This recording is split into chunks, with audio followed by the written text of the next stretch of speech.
mobilize.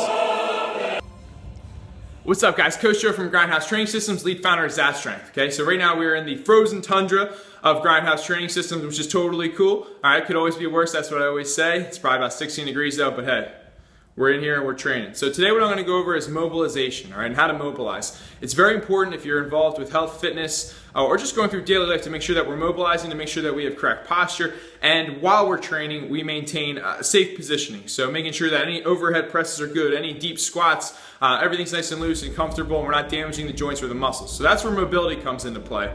So what I'm going to go over is full body mobility, and there are millions and millions of different ways to mobilize. There's a whole book, K-Star wrote, Supple Leopard. I would check that out for more in-depth stuff, but this is just very basic, full body. I'm going to go over some tools and some equipment that I use to mobilize, and probably all that stuff cost me about, maybe less than $100, and I've been using it for a year. So I think it's a really good investment. One of the best investments you can get into is mobilizing, taking care of the muscles, taking care of the joints, and we're going to go through some little tips, little tricks, how to get into it, and I hope you guys enjoy it.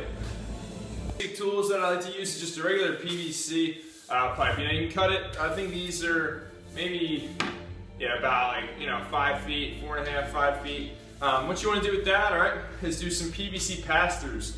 Get my hat down here. All right, so arms are going to go out so that your elbows aren't bent. All right, we want to work on that shoulder mobility. So I often tell my clients to do this about 8 to 10 times, or 8 to 10 pass-throughs. So just a big shrug over, touch your lower back, bring it forward. Okay, so you do that back and forth just like that, 8 to 10 times. Now, if that's easy for you, okay, your elbows don't bend at all, what you're going to do is bring those hands in closer, right? So you want to try to increase that shoulder mobility, right? Little bit by little bit, so bring it closer and closer, see how far you can get it, okay? So if anybody's doing any overhead presses or Olympic lifts, having good shoulder mobility, that's huge and it's key, just to be functionally fit and to be functionally safe doing all those types of movements. Another good one, you can take it, kind of put it in the ground, stretch out your lats a little bit, go side to side, anything like that. Another one's a halo, so it's the same thing, you just go around in a circle. So I do about 6 to 8 rotations per side doing a halo, right? Another one that's good, to stretch out the forearms. If your forearm's really tight, or maybe to help with tennis elbow a little bit, is you put it behind your back. So I say palms should be facing forward, okay? You're gonna grip that, and then you're gonna bring it up and over your head and bring it forward. Now the common mistake, and a mistake that I used to do, is I used to let go of my grip like that at the bottom, okay? And then I was just wasn't really engaged in the stretch. So if we do that again, palms are forward, all right? You're gonna take a big pass-through forward, but you're still gonna keep the grip. So if you look here, my thumb is still wrapped around there, okay? Keeping more pressure on the forearm. And I may not be able to go all the way down, but that's okay, because that's what I'm trying to work towards. I'd rather not do this, right, and get all the way down, and then hold it here, and make sure that I can really stretch out those forearms, and then work slowly on my mobility to bring it down closer to my body, right? So this is an awesome tool to have. It's great for pointing things out that people are correcting form, correcting posture, any of that kind of stuff. So I highly invest if you're a garage gymmer like me, or you train at a CrossFit place, or you're doing a lot of intense lifting, or just practical, just working out, and you need a good stretch, right, for your shoulders. Invest in one of these. It was like, I don't know, 20 cents or something like that. All right, so get your PVC. Another tool that I absolutely love is one of these Rogue Voodoo or floss bands or whatever. There are all different kinds of them, but it's pretty much just a long band, right? Just like that, not looped around or anything. And what this does is it really helps get all the junk out of your joints and out of your muscles. So you'll take this and you rub it around, your elbow joint or your knee joint. You can use it for your tennis elbow, anything like that. And I'm always squatting a ton, so when I use this and my knees start to hurt, I'll, before I'm hitting squats, a little rehab, wrap my knee up real well, do a little bit of stretching with it wrapped up, and when I take it off, my knee feels so much better, and it really helps me get the most out of my squat. So I would invest in one of these, or go check out Rogue Fitness and just buy one. I don't get promoted or any money to tell you guys where to get this stuff. I'm a dude in my aunt and uncle's garage, so like I'm saying, this is just good stuff, so go out and buy it.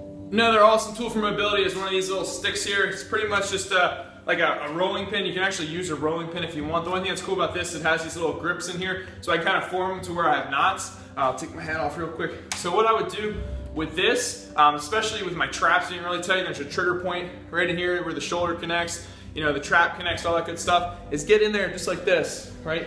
and roll everything down, all right? Make sure that my neck is nice and loose, my traps are nice and loose, so if I'm doing any sort of pulls or any sort of shrugs, this really helps loosen everything up, all right? Because the whole point of this is we just want to break all that junk up that we get in from, sitting with bad posture all day or sitting in a car, or just being in a bad position. So this is really important stuff.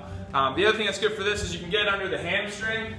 So if I kick my leg up right here, get under there, roll out your hamstring real good, right? Roll the calf out, you can roll your quad, anything really that you can get. Another great tool to have are just some bands, right? These are from Rogue. Everything's from Rogue pretty much in here. But you can just go online anywhere. I know Dick's has stuff too. I think it's called Rage or just regular fitness bands. But this is a great one. You can use this, and I'm going to show you guys some examples how to use it on the rig just to stretch some things out, all right? So for anybody that's doing any sorts of presses, right, we want to make sure that our obliques and our lats are really stretched out, as well as our triceps, okay, and our shoulder, and we're in a good position, especially with any Olympic lifting or any, like I said, pressing, jerking, snatching, anything like that, all right? So what you do is you wrap this around like so, loop it through once, just kind of create a little knot, just like that, right? Take it, put your hand through, spin your hand through, and just get up and under, just like this. All right, you want to make sure that you keep that elbow tight to your body, okay? So my elbow is nice and tight to my ear and it's not out to the side like so. So I keep that nice and tight, and I just let the band do the tension, all right? So I'm not really pulling it with my wrist or anything. I'm just controlling myself and just letting the band pull my elbow back slightly. The other thing too is you don't want to round forward or round your hips backward and let the band kind of pull you back. So everything's nice and tight, my core's tight, my rib cage is nice and compressed down. And I'm sitting here, and I normally hold this for about 1 to 2 minutes aside. I really feel it's a good stretch to hit my tricep, open up my tricep, and as well as keep my shoulder in a good position so I can have a good front rack. So if you're ever doing front squats or, like I said, any sort of clean motion or jerk motion, you want to have a nice strong front rack. And this is really going to help me get into my, my front rack position. So you can normally do this, do a test, and then a retest of your mobility and see that there's a difference, right? So to easily get out of that, all right, I just squat out of the way. Just like that. Alright, so another good one I'm going to do is more for the lats, alright? So I got a little bit of a thicker band, okay? So this is like a black Rogue band, the other one was a green one. So this one's going to get draped around where the pull-up bar is. I'm going to do this to stretch out my lats, alright? So it's important, like I said, for any movement really in general. But you always want to make sure your lats are nice and open, alright? So looping this around, okay? Same thing, you always just pull it right through, create a little knot, okay?